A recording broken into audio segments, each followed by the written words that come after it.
in haashim uu isticmaalay waxyaabo kiimika ah si uu u kala saaro hilibka iyo sidoo kale lafaha in uu isticmaalay kiimikooyin haashim maxamed dhaqane waxaa jirta gabadh Soomaaliyeed oo maanta lagu xidhay magaalada Nairobi caasimadda dalka Kenya sida uu faafiyay telefishinka NTV taas oo lala xidhiidhinayo in ay haashim xidhiidh la lahayd dhinaca kalena ay wax kala dhaxeeyeen taliye ku-xigeenka koobaad ee hay'adda baadhista dalkani Kenya ee DCI-da John Onyongo ayaa ka hadlay xaaladda haashim in gabadhani ay wax ka ogeyd haashim inuu dilka geystay in hay'adaha ammaan ku daba jiraan in la eriyan hayo iyo in kale soo dhawaada daawadayaal waxaynu weli dabagal ku haynaa kiiskii haashim dhaqane maxamed oo kolba hay'adaha ammaanka ee dalkani Kenya ay soo saarayaan warbixino iyo xogo la xidhiidha xogtiisa iyo xaaladii ugu dambeysay maanta waxaa hadlay taliye ku-xigeenka hay'adda baadhista dalka Kenya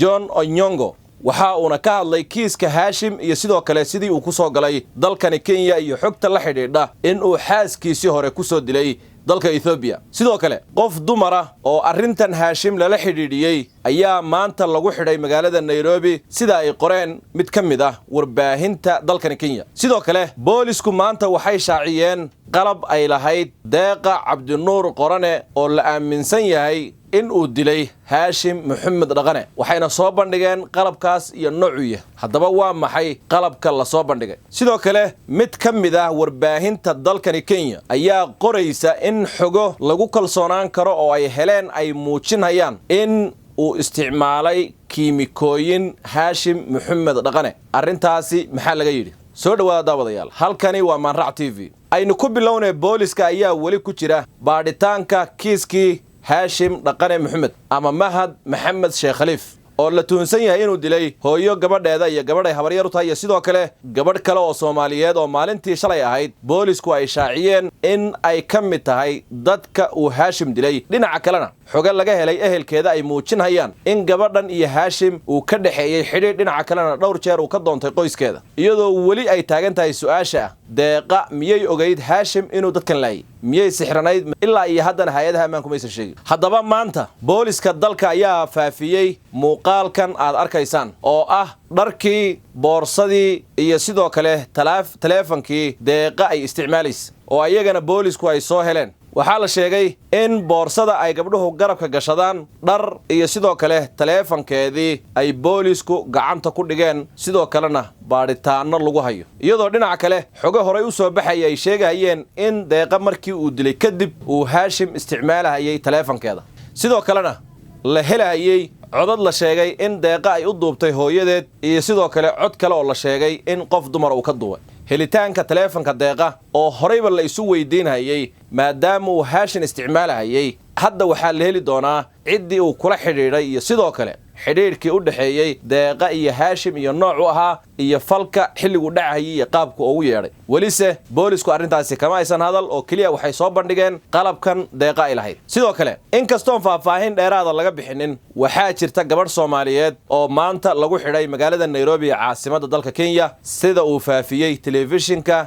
NTV taas oo lala xidhiidhinayo in ay haashim xidhiidh la lahayd dhinaca kalena ay wax kala dhaxeeyeen gabadhaas iyo wixii ka soo kordho barnaamijkeena dambe ayaad ku maqli doontaan intaasi marka laga soo tago taliye ku-xigeenka koobaad ee hay'adda baadhista dalkani Kenya ee DCI-da John Onyongo ayaa ka hadlay xaaladda haashim waxa uu sheegay xilli wax laga weydiinayay kiisaska dilka ee ka dhaca magaalada Nairobi in ay gacanta ku hayaan haashim maxamed dhaqane oo haystay laba dhalasho oo midna Kenyan tahay midna Ethiopian tahay asal ahaan uu ka soo jeedo dalka Ethiopia taliyuhu waxa kale uu sheegay in haashim uu lahaa 3 dumar oo uu qabay mid ka midana uu ku soo dilay dalka Ethiopia sidoo kale taliyuhu waxa uu sheegay in haashim uu dalkani Kenya ka soo galay dhinaca dalka Suudaan muuqaalkana waxa uu kaga hadlay in wali baadhitaan ay wadaan hay'adaha ammaanka xilliga ugu habboon ama ugu munaasabsanna la soo bandhigi doono kiiska haashim iyo xogta laga helo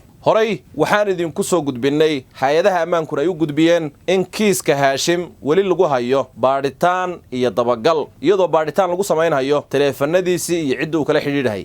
embeesooyinkiisii iyo cidda lacag u soo diraysay amaba asaga uu dirahay bangiga uu isticmaalay xilligii waddankan uu soo galay dambiyo uu horay u galay iyo sidoo kale kiiskan dilka waris gabadheeda iyo gabadhay habaryarta u tahay haddana ay ku soo biirtay gabadhan kale ee Deeqa Cabdinuur oo la sheegay in uu xidhiidh kala dhaxeeyay sidoo kalena ayba caddahay in xidhiidh ay lahaayeen maadaama codka la baahiyey ee Haashim lagu weydiinayo Deeqa meeshay ku dambeysay asagana uu leeyahay way tahriibtay uu sii muujinayo xidhiidhka labadooda u dhaxeeyay iyo sidoo kale in la isku ogaa baadhitaanka weli lama dhamaystirin waana lagu guda jiraa in uu socdana waxaad ka dareemi kartaan xogtan la xidhiidha in qof dumara maanta lagu xidhay magaalada Nairobi taas oo lala xidhiidhinayo kiiska Haashim amaba hay'adaha ammaanku ay wax ka weydiin doonaan warbixinteeda dhamaystiranna aan dib idinka soo gudbin doono arrinta la xidhiidho in Haashim uu isticmaalay kiimiko iyo waxyaabo kale si uu u kala saaro hilibka iyo lafaha Deeqa ayuu qoray mid ka mid ah jaraa'idada ka soo baxa magaalada Nairobi ee caasimadda dalka Kenya jaraa'idkani waxa uu ka sheekeeyay dilkii uu geystay Haashim qaabkii uu geystay qaabkii hay'adaha ammaanku ay u qabteen dilkan Deeqa ee cusub sida lafaheeda lagu helay sida loogu raad raacay rasiidka ay kaga adeegatay supermarketka iyo sidoo kale muuqaalka kaamiradu ay duubtay iyo in lagu daba jiro ninkii iska lahaa guriga gabadha lagu dilay iyo tagsigii qaaday xilligii uu soo daadinhayay amaba uu tuurahayay lafaha Deeqa ee uu ku waday bacda wali dadkaas lama soo qabanin waana lagu daba jiraa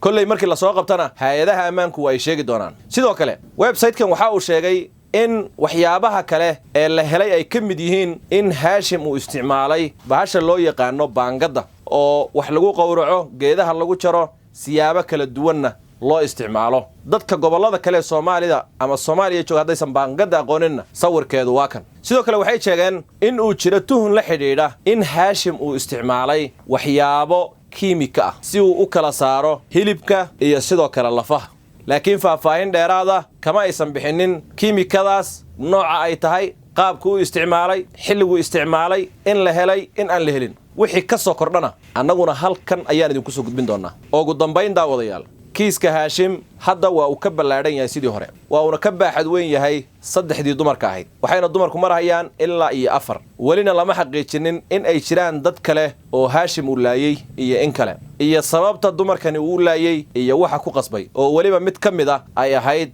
mid xidhiidh jacayl uu ka dhaxeeyay la iskuna ogaa inkastoo qaybo ka mid ah daawadayaasheedna iyo dadka Soomaaliduba ay shaki iyo su'aal gelinayaan in gabadhani ay wax ka ogeyd Haashim inuu dilka geystay in hay'adaha ammaan ku daba jiraan in la eriyan hayo iyo in kale oo tusaale ahaan Haashim iyo gabadhan waxay wada joogeen Nairobi 22 ayuu dilay maama waris iyo gabdhaheeda 24kiina gabadhan waa la waayay Deeqa 29 bisha ayay uga adeegtay supermarket rasiidkii ay ku adeegtay iyo sidoo kale macluumaadkii kalena hadda waa la helay waxaana ku socda baadhitaan helitaanka taleefankeedana wax weyn ayuu ka geysan doonaa baadhitaanka laakiin su'aasha ah Deeqa dilalkan ma waxbay ka ogeyd mise kamaysan ogeyn ninkan markuu meesha geeyay hadday afduubnayd sidee ku dhacday in 29 intay soo baxdo ay u adeegto oo alaab ay gurigiisa ugu geyso waa su'aalaha ilaa iyo hadda aan jawaabta loo hayn wixii ka soo kordhana warbixinadeena dambe ayaan idin kula wadaagi doonaa kiiska Haashim sideed u aragtaa adigu